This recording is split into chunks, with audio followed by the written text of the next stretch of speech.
Apologies about the hair. I'm waiting for the sun to set a bit more. It's looking beautiful, but I'm hoping for a bright orange glow. But at the moment, that's not happening. So I'm going to wait about another 10 or 20 minutes.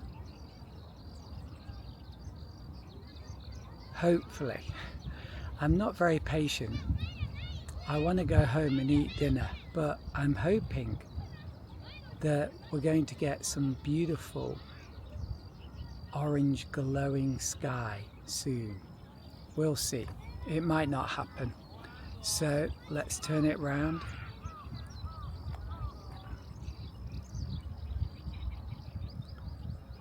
Look at these beautiful clouds up here.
I got many amazing images of the flyover with my drone, and it was really difficult to choose one to paint. However, eventually I did, and this is the one that I chose to paint. So what I like about this particular image is the brilliant sunlit mountain in the distance. I also really like the angle.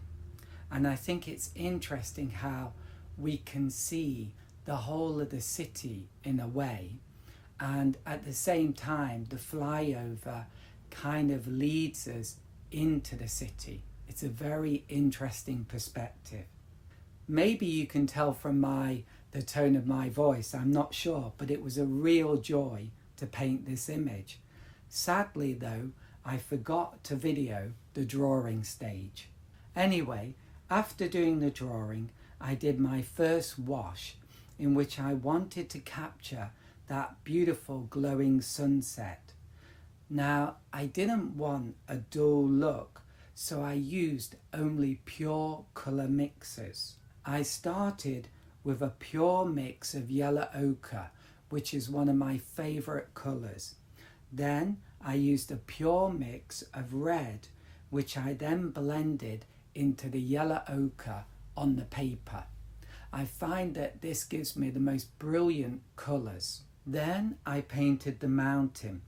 It was really important that the sunlit part of the mountain was a bright orange colour and that the rest of the mountain was a blue-grey colour, because I wanted to create a strong contrast of warm and cool. Then I painted the grass, and I painted a really vibrant green. At this stage, I wasn't sure if this would complement the other colours or be too jarring, so it was a bit of a risk. But later on, I think you'll find out that it worked really well, and maybe was one of the things that made this a real exciting painting. And then it was time to paint all those buildings. It was overly complicated, so I basically painted them all as one block. And I filled in this block with basically my favourite brush. Well, the brush that I use most of the time, which is my pointed oval brush. And then I used my liner brush to add details and also to improve the straight edges of the buildings. Then I added the foliage. With the buildings, I had worked hard on creating very straight edges. In contrast, with the foliage, I had to work hard on creating very rough edges. However, I really enjoy making these rough edges, and I think it worked out pretty well. And then it was time to emphasize the play of light and dark across the surface of the road. I wanted to have a streak of bright light across the middle part of the road, and also I further darkened some shadow areas in the foreground.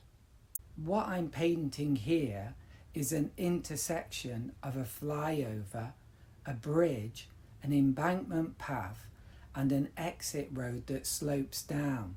It's a really beautiful and dynamic interplay of shapes and shadows.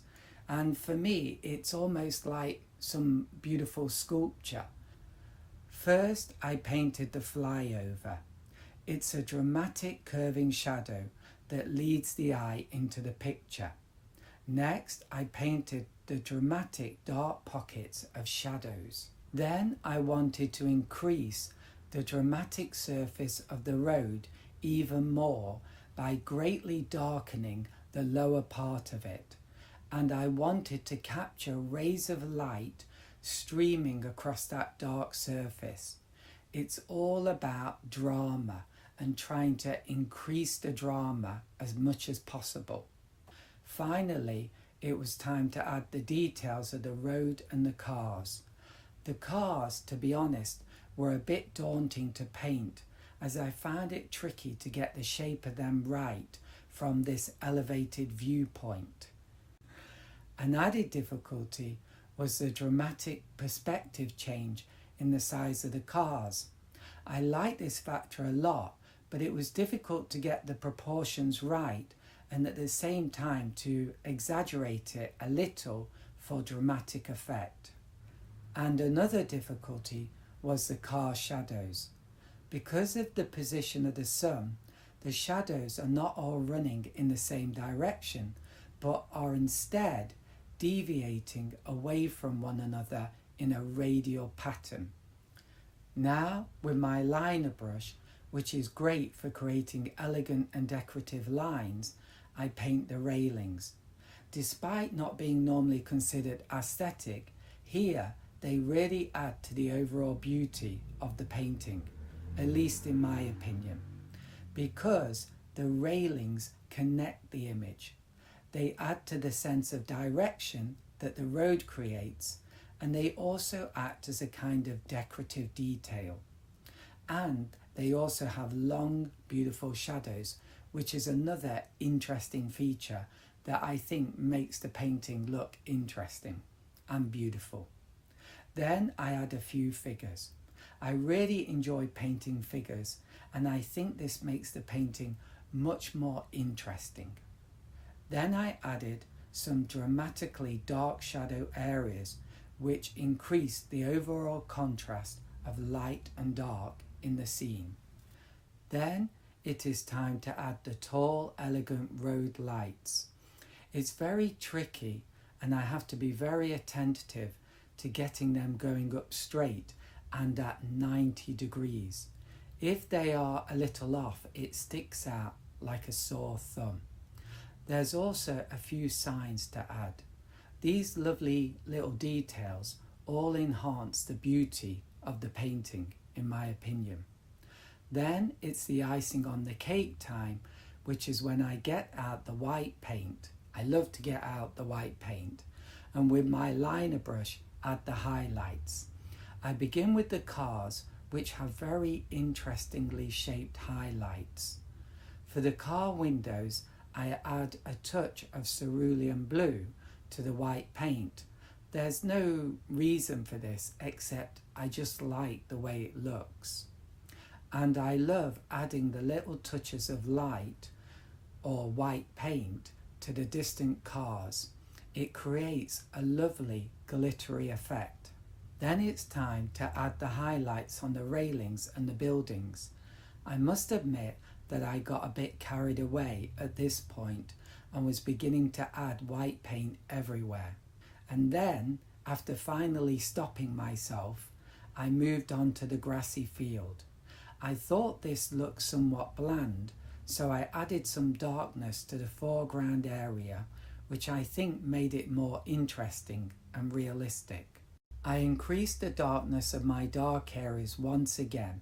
I also thought the road was too bland, so I livened it up by darkening the foreground part.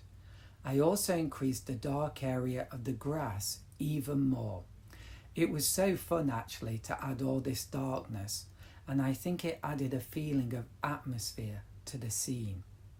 I still needed to add some more highlights, such as the car headlights, and then some highlights to the railings, and then a few other places here and there. Then I gave some highlights to the trees. I think I used a mix of green and white. Whatever it was a beautiful, slightly eerie colour. I loved it. Here is the final image. I'm very happy with it. It's quite a loose painting, but it has that vibrant energy of a loose painting. And I'm very happy with the colours. I think it was a good choice to use that vibrant green for the grassy field. I enjoyed painting this scene so much that I did several more paintings. It's always a good sign when I do several paintings of the same scene. I like how each of these paintings is somewhat different, even though it's the same scene. There is a different feeling to each one, and I suppose each one is somewhat unique. Although my main subject in this trip was the flyover, as a whim I decided to take my drone out over the river and see what the view was like. To my surprise, it was really beautiful. I love so much the bridges here going across the river. They create an amazing pattern, and I did actually try and paint this scene, but sadly it was a total disaster, a big flop. I still think that I can do a beautiful painting of this scene, and at some time in the future, when I've got enough courage, I'll have another go. I stayed out until late evening. The sky became another kind of beautiful, more mellow. Although it's difficult to see, where I am sitting there is a small path, and I felt a creative urge to turn this late evening scene into a painting. I thought it would be good to have a cyclist going along this path with a bright white cycling light. It would be a beautiful and somewhat mysterious kind of painting. It's always good to act on these very fleeting creative urges. And here is one final look before I went home. I love those rose-tinted grey clouds, and above them is the moon. It is so beautiful and majestic. Well, I'll be back with another painting trip soon.